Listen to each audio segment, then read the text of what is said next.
Hi everyone, welcome to Camilla Raven. Today I've got a Just Namil story from Reddit for you. Don't forget to like, subscribe, and hit the bell so you never miss a new story. While fishing one quiet morning, my husband and I spotted a mysterious bottle drifting on the water.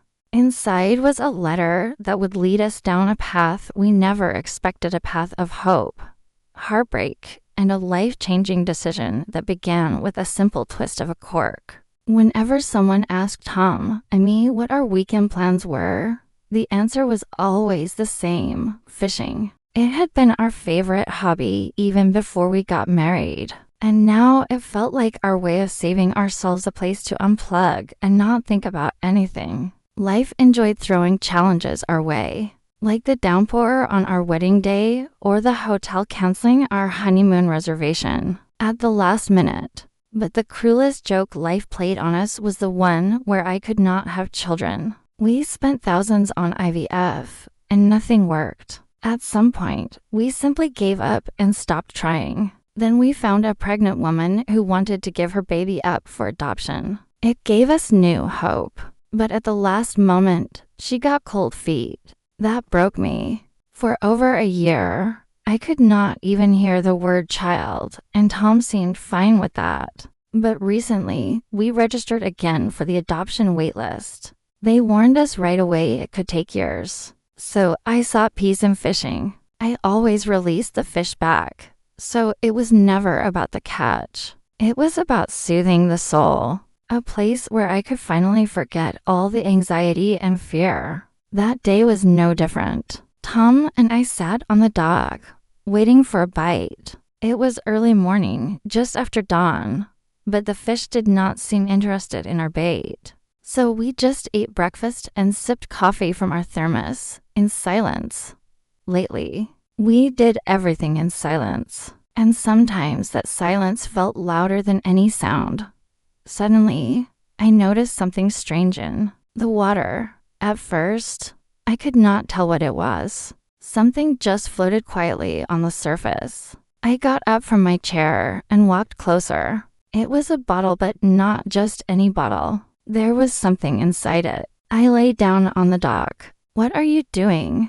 Tom asked. I did not answer. I reached out my arm, grabbed the bottle, and pulled it out of the water. "Look," I murmured. Tom chuckled. "What is it? A treasure map?"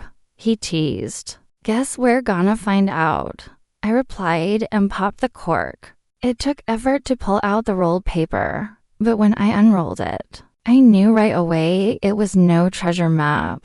It was a message from someone in deep despair. I began reading it silently.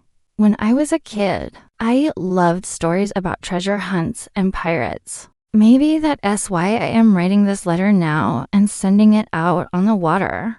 My life feels like a nightmare right now. I'm an 18-year-old girl who was too stupid to get pregnant. And now I don't know what to do. I can't get rid of this baby, but I also can't keep it. I'm not ready to be a mom, and I want this baby to have people who will love it. So I'm sending this bottle, hoping it ends up in the right hands.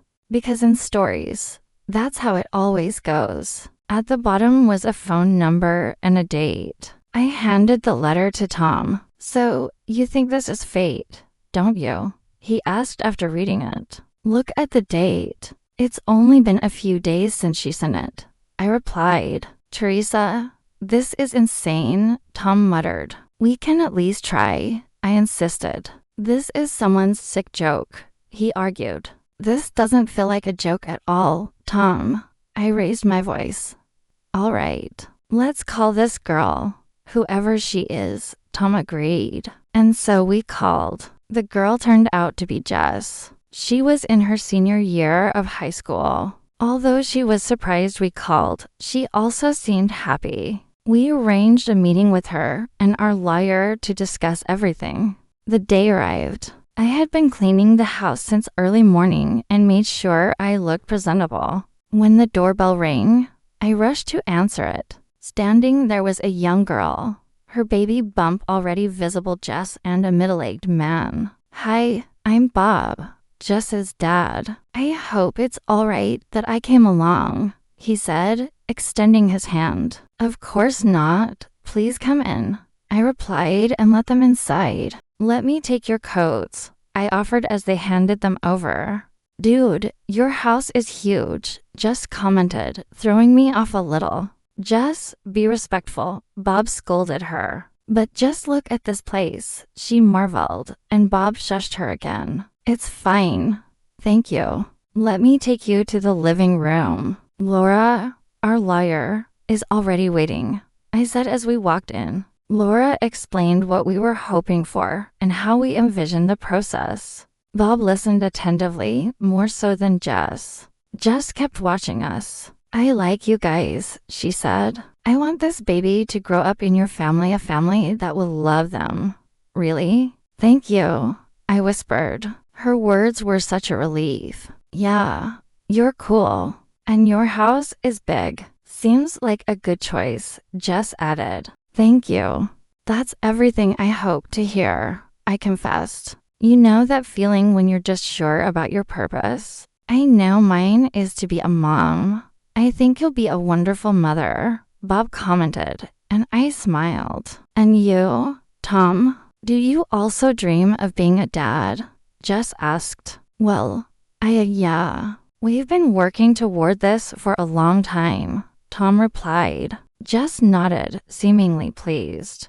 That made me feel better, even though Tom's answer had sounded a bit uncertain. Laura handed them the documents to review and sign. Afterward, they prepared to leave. I'd be very grateful if you kept me updated. Ultrasounds, your health, the baby's health, I asked. Of course, Jess nodded. This is your baby. She hugged me, which caught me off guard. Thank you, I whispered. No thank you, Jess responded and left with her dad. As soon as the door closed, I turned to Tom. What was that? Why did you sound so unsure about wanting to be a father? Because this is all happening so fast, Teresa, he admitted. Fast? We've been trying to have a baby for years, I reminded him. I don't want to talk about it, he mumbled and went into his study.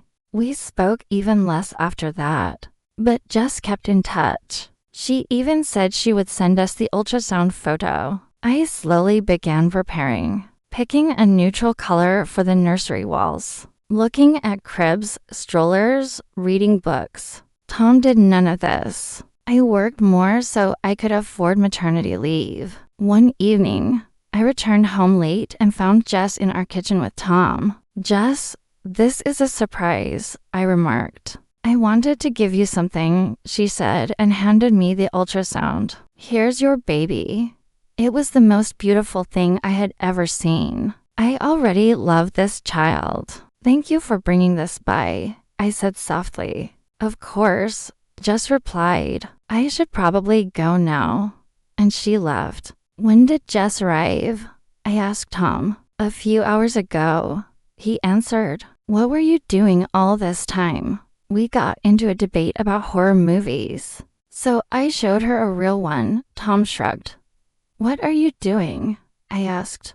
What's the big deal? Relax. We just watched a film, Tom said and disappeared into his study again. But I knew it was not that. Simple, at least not for Tom. One day I wanted to bring Jess some groceries, but I saw Tom's car parked in front of her house. Jerk. I had no idea what he was thinking or why he went there. But I drove home and waited. When Tom came in, I did not hesitate. What were you doing at Jess's house? I demanded. How do you even know that? He retorted. It doesn't matter. Just answer me. I just wanted to check how she was doing. Really? I pressed. Because I don't believe that was your only reason.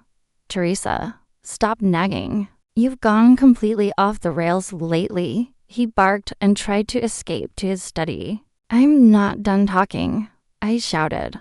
Well, I am. Tom snapped and slammed the door behind him. Jess was due any day now. I sat in the fully prepared nursery, imagining how soon my baby, the one I had waited so long for, would be lying in that crib. I had to go to work to wrap up everything before the baby arrived, so that was exactly what I did. But when I came home and walked into the house, I froze. Jess was standing in our hallway, crying, and Tom was right beside her. What happened? What did you say to her?